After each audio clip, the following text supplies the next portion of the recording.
Awesome. Welcome to Author News Weekly, the weekly news show by authors for authors.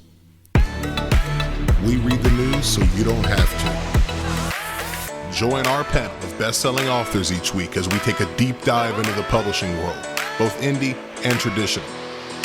Author News Weekly. Yeah, whatever.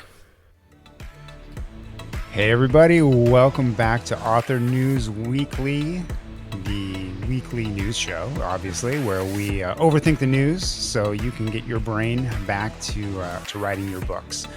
With me, I'm Roland Denzel, indestructible author, and I'm here with three of my author buddies.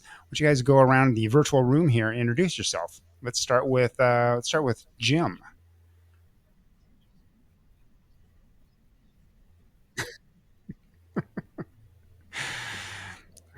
I'm glad you're both. I'm Nick. I'm Nick. I am quite destructible. You can find me online. The internet has me. You're emotionally destructible. What? You're emotionally destructible. I'm physically destructible too. Yeah, for sure. Oh, okay. They do call me the destructible author. Oh, okay. There's a website and everything.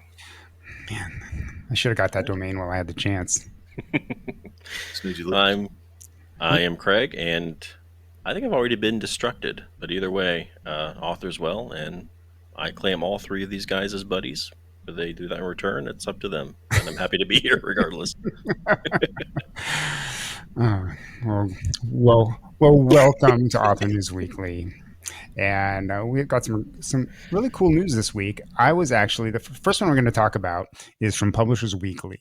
And it's bookshop.org. You've all heard of that. They kind of got, I think they were in existence before the pandemic, but they really sort of took off during the pandemic when it became apparent that when we couldn't go to stores as easily, and a lot of smaller bookstores didn't have an online store of their own.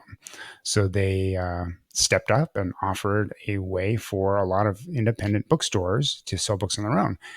And I've been buying through them for quite a while now. And they recently announced a couple of big things, starting with they're going to be selling ebooks. Yeah, and I think that's pretty cool. What do you think about that? Anybody? I mean, I'm just going to have to give my general bookshop.org disclaimer here. They're not British.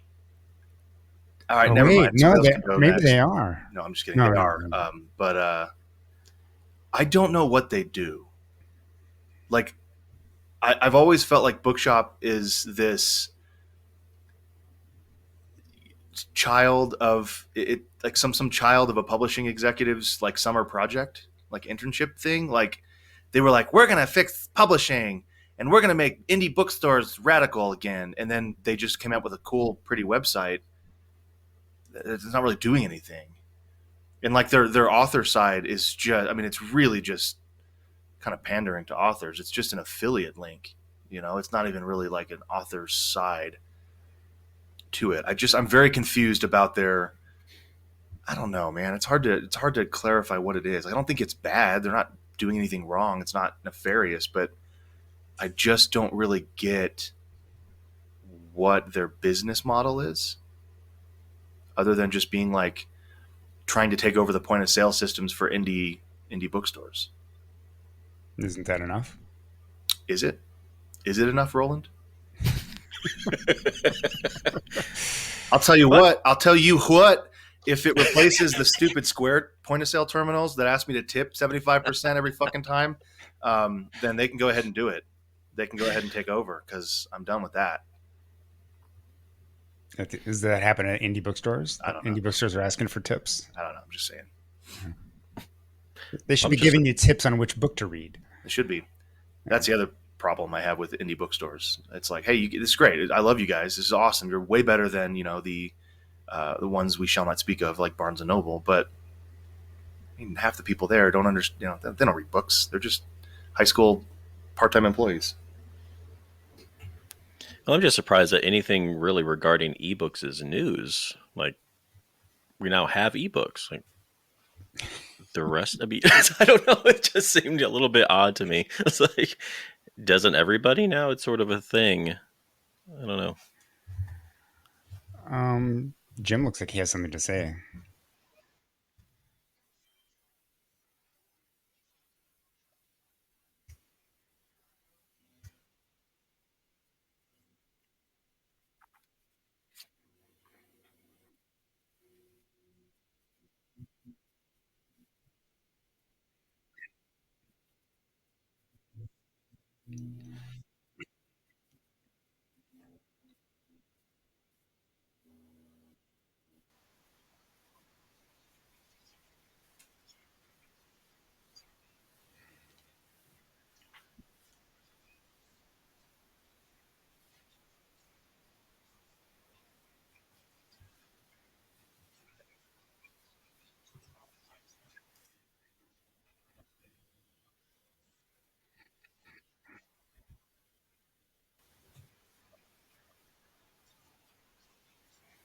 This is sort of interesting. They're talking about maybe doing some publishing or a publishing, but other books that they would publish, quote, they just have to be willing to opt out of potential sales on Amazon. So this wouldn't be another way, to just be off of him. It's like anti-Amazon publishing is the subheading of this. Yeah. Yeah, I mean, they specifically in here say that it's not going to be available on Amazon, and so it's like, all right, well, that book's not going to work then. Well, I'm going to say that the book is going to show up on Amazon. It's just that because if they're going to be selling through to independent bookstores, it's going to be in the Ingram catalog. Indie bookstores will be able to buy it. That means that those people who run their own little quote unquote bookstores on Amazon, I'm not talking about indie authors, but the people who resell your used books and resell new books, or just list them and then buy them print on demand when they show up, they're going to be selling these books on Amazon. Mm-hmm. So, like, wouldn't you rather be, you're only going to make that tiny little cut rather than your actual cut that you could be making if you listed yourself on Amazon, or if this publishing company listed on Amazon. Right? I mean, I agree with Jim. Like, Amazon sucks, but it's also given us a career. So you can't hate it too bad, too much. You guys are like the orcs in the Lord of the Rings. Yeah, man. Like, it's Sauron sucks, but like, look at it. Look at all the jobs. He gives something to do, I think I'm sorry. I don't know who Lydia Davis is. I'm sure she's a sweet, kind, gentle woman. I'm sure her collection of short fiction is great, but she's not going to topple Amazon with this one book. For this like kind of statement, it needs to be a Hugh Howey. I know we're going to talk about him later, right? Like, it needs to be a Michelle Obama. Like, it needs to be somebody like, I don't know, with some clout, who says, I'm not going to sell this book on Amazon. The only place to get it is bookshop.org. Not some collection of short fiction that literally no other publisher wanted. Sorry, it's just not going to happen. All that's going to happen is she's going to be disappointed and once again jaded by the publishing industry that her book didn't sell because it's not available on Amazon. You know what this reminds me of? It's like, I have a couple of friends, one in particular, who they have kind of niche hobbies.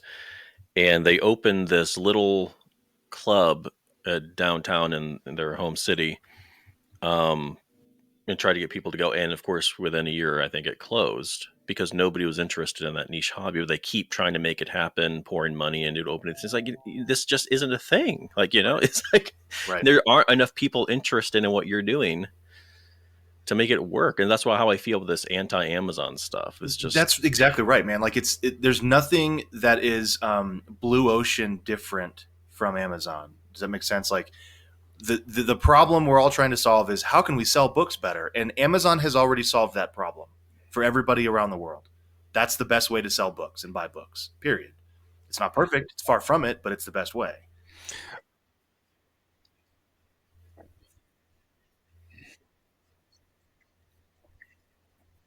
Exactly. Precisely. Yeah, and I think like Nick said, and like you're saying now, Jim, it's like that's what it's going to take in order to make waves, is somebody of that caliber, somebody of that, somebody who's that big of an author, and multiples. Like, it's like one to start it, and then other ones will say, yeah, hey, I know that I've had coffee with Brandon Sanderson. I'm going to do what he did too, because but it's like these little things they don't So I think what it does is with the small, I'm going to say I'm a little author, right? I'm 6'1", but I'm little in the author space, right? Is the, like, if I didn't put my books on Amazon, I wouldn't be selling many books, like, and it would just hurt my author career. So we have to use like sort of what's available to us, and we can also put our books other places. So we give our readers the ability to buy books where they want to buy books, and we can even encourage them to buy the books in other places and buy direct. But I think it's tough to not sell your book on Amazon. Now, the one thing I could say is like I could see if they had a strategy where we're not going to launch on Amazon right away. Like we're gonna, if you want this book, and let's again, if you have a big following, we're gonna make the book available at indie bookstores only, and then after a certain period of time, then we will launch on Amazon. So if you're a big fan of Jim Heskett's books and he launches on bookshop.org and indie bookstores, you can get them for the first 30 days maybe. And then like, so if you really want to get it, you're still going to do it because you're a super fan of Jim. But then the new people are searching on Amazon for his books or for books like Jim's. And that's where you're going to be found primarily.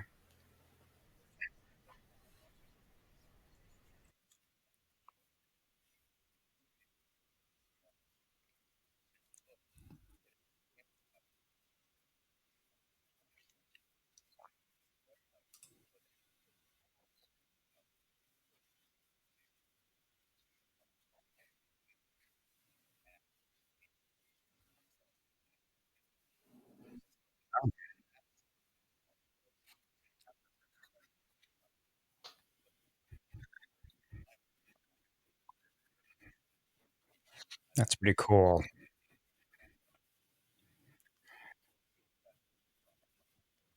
Yeah, it's like a status symbol, you know? Yeah, it's virtue signaling as well. You know, like depending on your political bent. Like if you are anti big company, like that could be, I made it sound like virtue signaling is bad, but virtue signaling in this case could be like spreading the word. Like, hey, this is something that you could have too if only you supported the local businesses or the smaller businesses. Yeah. Yeah. I do find it interesting. I know when I look in this bookshop in that article, they say they're launching with like you can read the ebooks like in a web browser. Like no one's going to do that, right? And they're also going to come up with an app. If these people reached out to BookFunnel, they would have an app, and they would be selling ebooks today. Yeah. Again, like this all goes back to the whole, like the problem we tried to solve was what's the best way to purchase and read books digitally. And Amazon did that. And they did it so well that they had a couple competitors also make their own devices to buy and sell and read, to buy and read ebooks called the Nook. And what was Borders' thing that they had? What was that? I don't know. They had one too, right? Did they? I don't think they did. No, didn't they go maybe they just partnered with Kobo. Is that what it was? They just partnered with Kobo. Oh yeah, yeah. I think so. But, it's like, but then they forgot that the whole point of it was books, and Amazon doubled down on the ebook side and gave authors the ability to do all the shit, while Barnes & Noble was like, actually, we're just going to sell coffee and bullshit, and forget the books. No one comes here for books. Everybody wants calendars and journals. They went backwards, and so you're exactly right. Like this, if they want this to work, the first question they're going to say when people buy an ebook is, how do I get it on my Kindle? Right. And so they need to come up with some solution that doesn't involve Amazon at all if they want to actually remove themselves from the Amazon ecosystem. And I don't have any faith that there's any company right now able to do it. Now, I'll say this again. I've said it before. If they want to make me CEO of Barnes & Noble, I'll do it. I know how. But I keep telling them, and they're like, nope, we're just going to pass you over. You don't have any experience as a CEO. And I'm like, you guys go sell your bullshit. Let me know how it goes.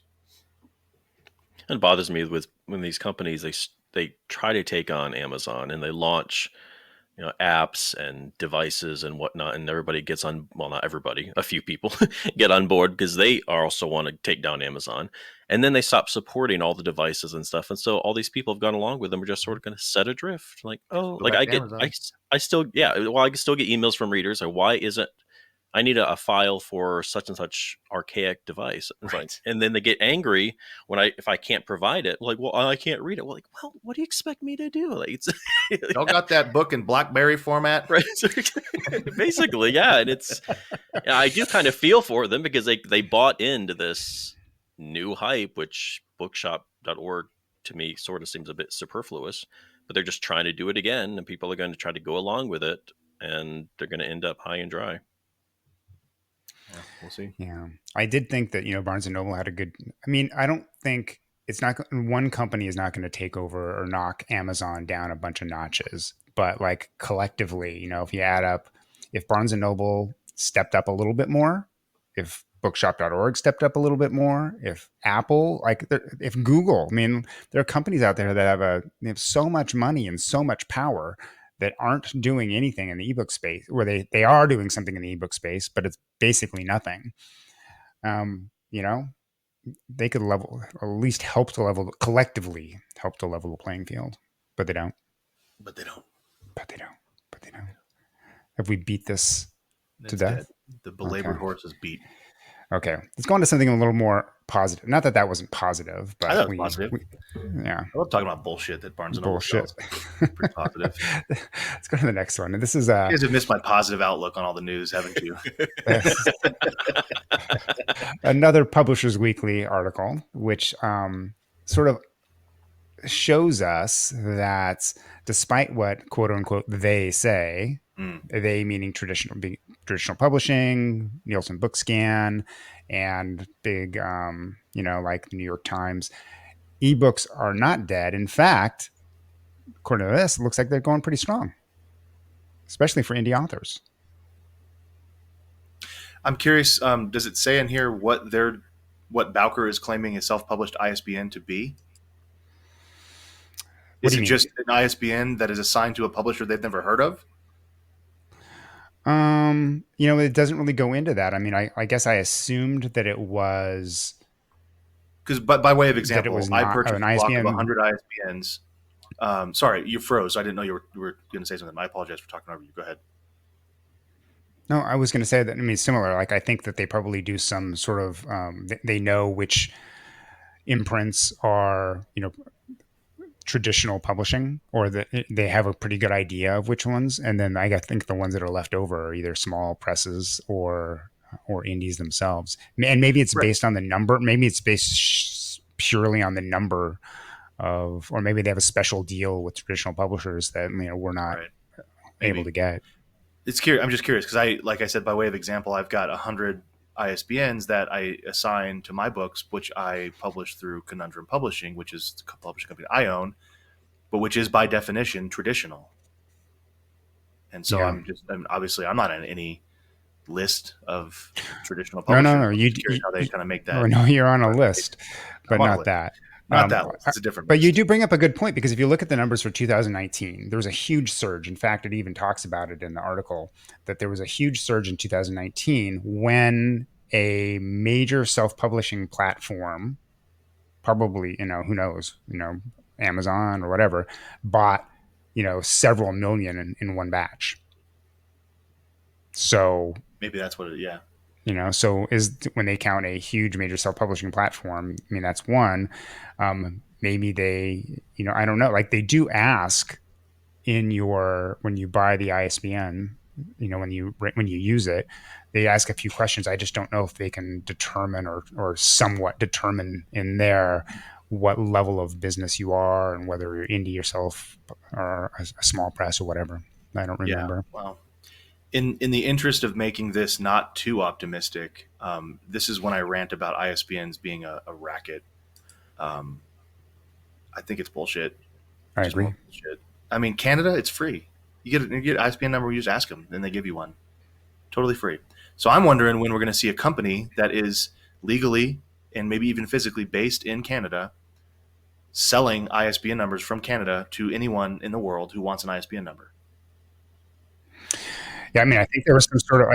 I read about this once, and there was some sort of a treaty, like an international, like the way that international in the ISB, I stands for international, right? And they came up with something that was like, and for some reason, like different countries decided how they were going to distribute these, and most countries have some sort of a government entity that distributes them, and instead, our government, this is like where, like I don't want government's hand in everything, but I also think it's bullshit that to buy one ISBN, how much is one ISBN? Like 150, 125 bucks? $125. Yeah, that is ridiculous. And like, and if you buy 10, it's like $500. And if you buy, or $300, something like that.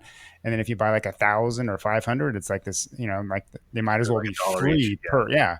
And it's just ridiculous. And it's totally a scam. And the government let this company get away with it. Yeah. It's and if you're an author listening to this, all the other things that Bowker tries to sell you, don't take them. Like, don't take the barcodes and stuff like that, because you can do all that yourself, or I might as well be a self-publishing company will do bullshit. They try to sell me at checkout. Yeah.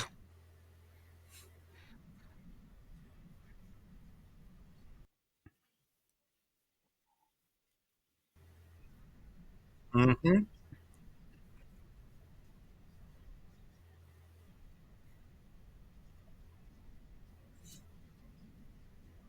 Right.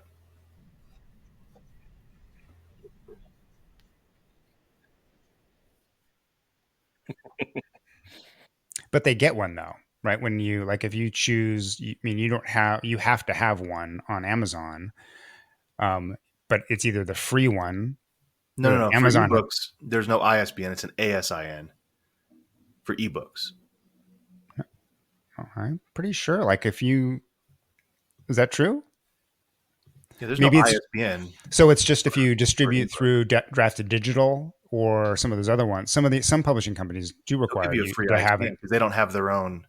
Amazon created its own identifier, so other places like Drafted Digital will give you an actual ISBN that they've purchased, but that is for the ebook version through them. So I understand. It's going to have Drafted Digital on that, right?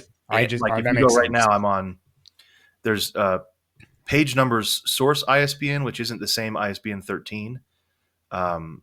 The ISBN doesn't exist for all intents and purposes for ebooks, but if you publish through Amazon a print book, then you can do the same thing where you get a create space assigned ISBN, because whoever's working there is too lazy to change that to Amazon. Okay. It's been a while since I've done since I haven't used my own ISBN. So well, aren't you fancy? Well, I don't have as many books as you, so I don't, I'm still on my first 10, or not my second 10, but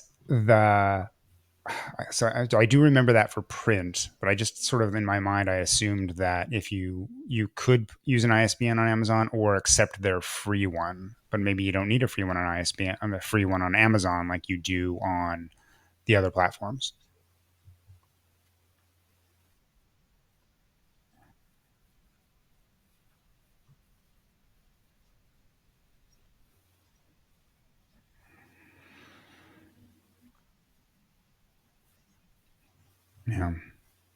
Yeah. Okay.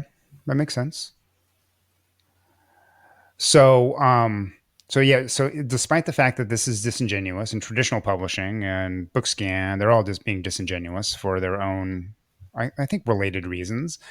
I do think it's interesting that unlike Trad, Bowker is actually, saying that indie books are doing well. So, I'm not going to say it's brave. It's not brave. It's not brave. What's going to happen is people are going to go, oh my God, Bowker is on our side. Let's go buy a bunch of ISBNs from him. Yeah, that's what I think. Right. Bowker doesn't care if it's self or traditional. But I think for the longest time they wanted to sell them, but they just didn't want to come out and say anything because they didn't want to tick off traditional publishing. Why? There's no one else to buy these things from. Well, now traditional has to go buy them from them anyway. I know. I just What? often wonder, like, who Like, is it just one guy named Bowker in a basement selling Yeah, all it's these Bob things? Bowker. Isn't it that guy from Sha Na Na with a really The deep price voice? is wrong, Bob Bowker. Bow, bow, I don't wow. forget. Hmm. Okay, let's get some super. Well, we can always take something positive and make it negative. So let's see what Oh, happens yeah. here. Let's do this next one. Okay. So in the last couple of years, we've seen a couple of properties from indie authors go to the big screen and to the what do you call it? It's not TV. Streaming isn't television. Are we just calling it streaming? It sounds weird to call it the small screen, especially considering the size of some people's screens these days. But Hugh Howey's Wool, um, which is started off as an indie book, took off over the years, and it's now coming to Apple TV and AMC. Yeah,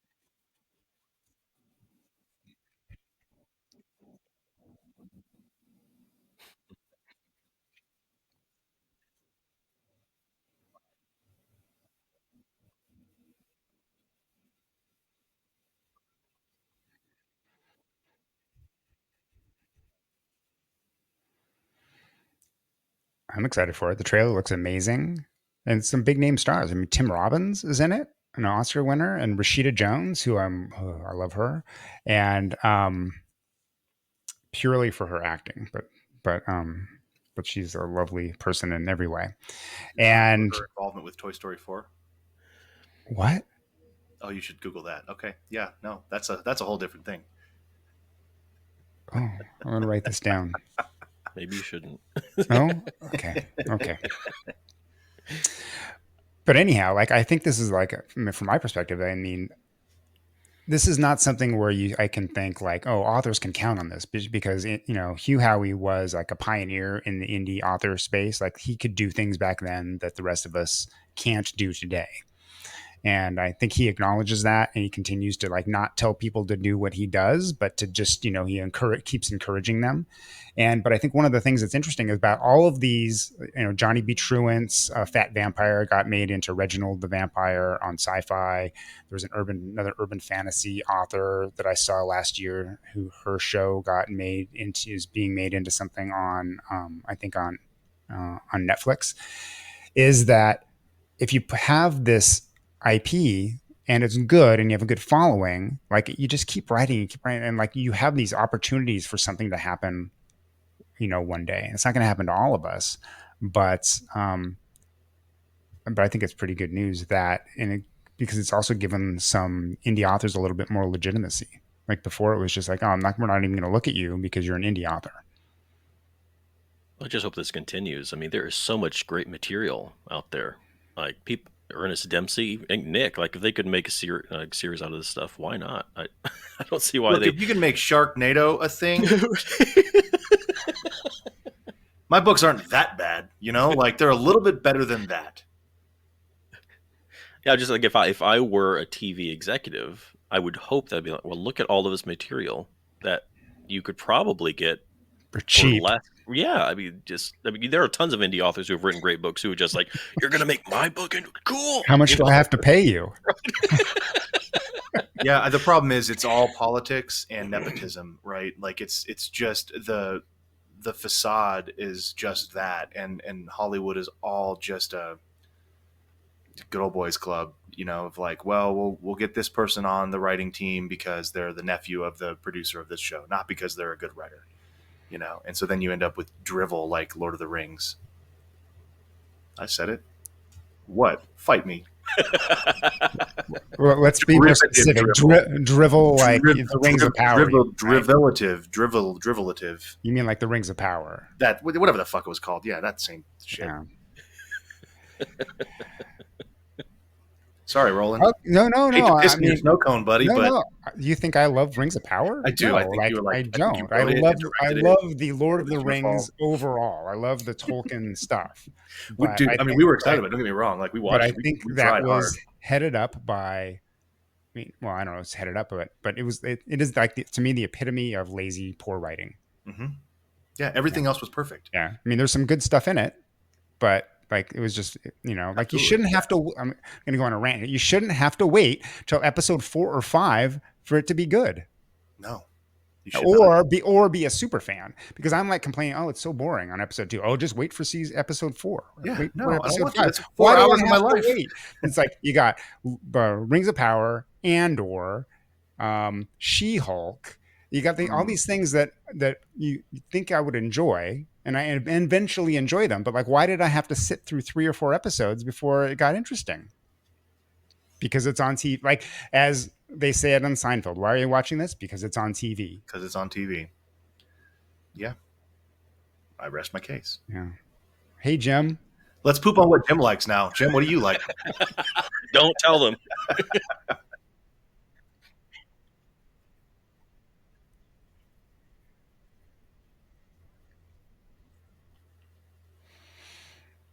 I haven't seen anything, and I don't like anything. I thought I wasn't going to like Rings of Power 2, but around episode 5, I enjoyed it.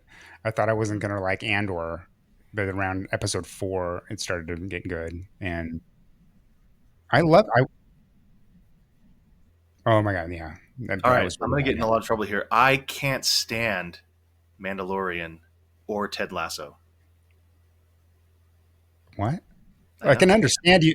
I can understand you not liking Mandalorian, but Ted Lasso is just a good show. I mean, it's like, but I mean, I get it. Maybe it's not your thing. It's I mean, good. you don't like, you don't like, bad, you wrong, probably, It just didn't ever feel. I just didn't ever feel like anything was real. It just seemed very like trying to explain emotions to a 5-year-old kind of thing. It just was like really shallow for me. I don't know. It was something about it. That's what I started out really liking. But then after a few episodes, I felt as if I'd eaten too much candy. It was just like too much. Like, oh, I feel sick now. It was just too much. At first, it was like really refreshing. Like, oh, a breath of fresh air. But it staled very quickly, unfortunately, for me. Do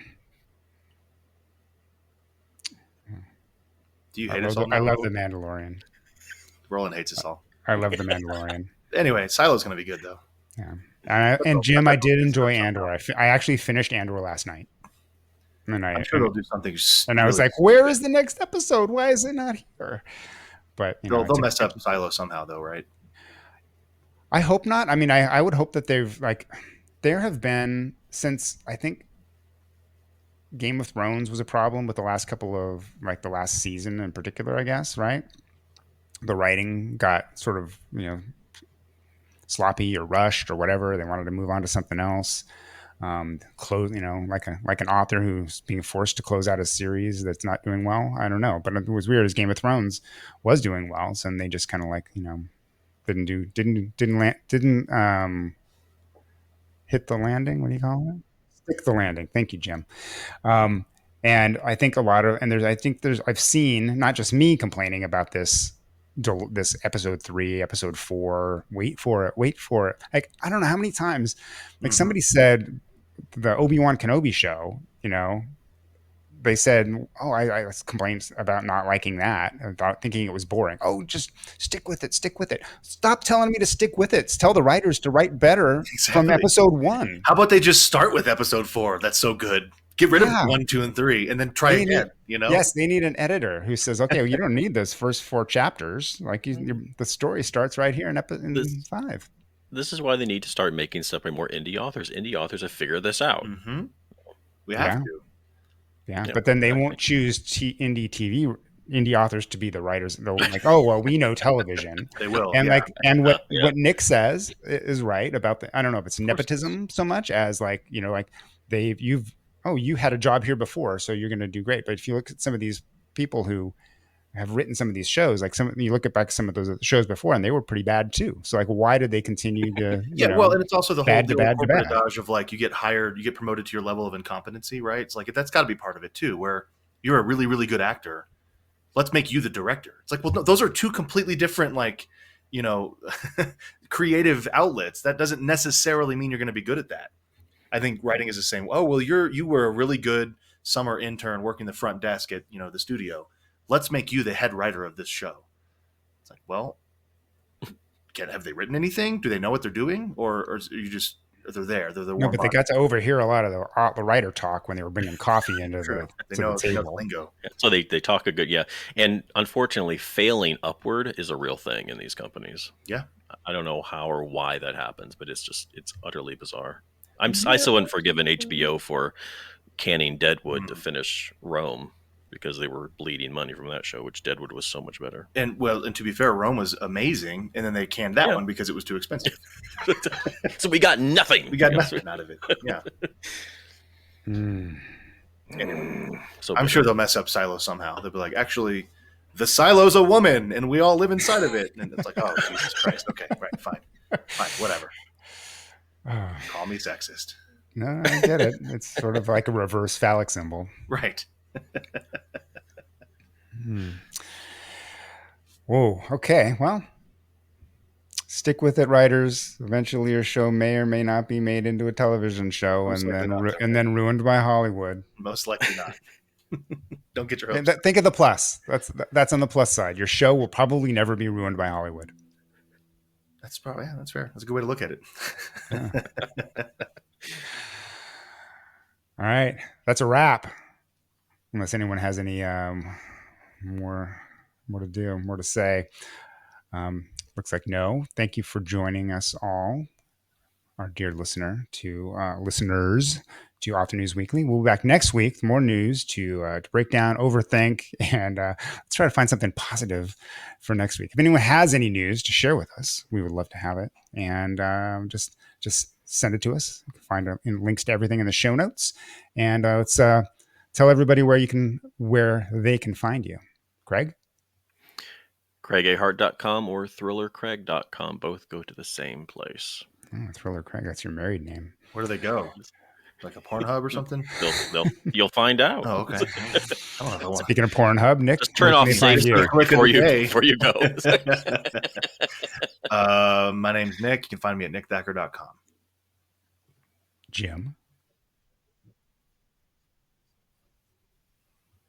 .com. I'm Roland Denzel, and you can find me at indestructibleauthor.com, or also I set up rolanddenzel.com, so you can find me there too. I know. Easy peasy. Thanks, everybody. Have a great week of writing, and we'll talk to you next week.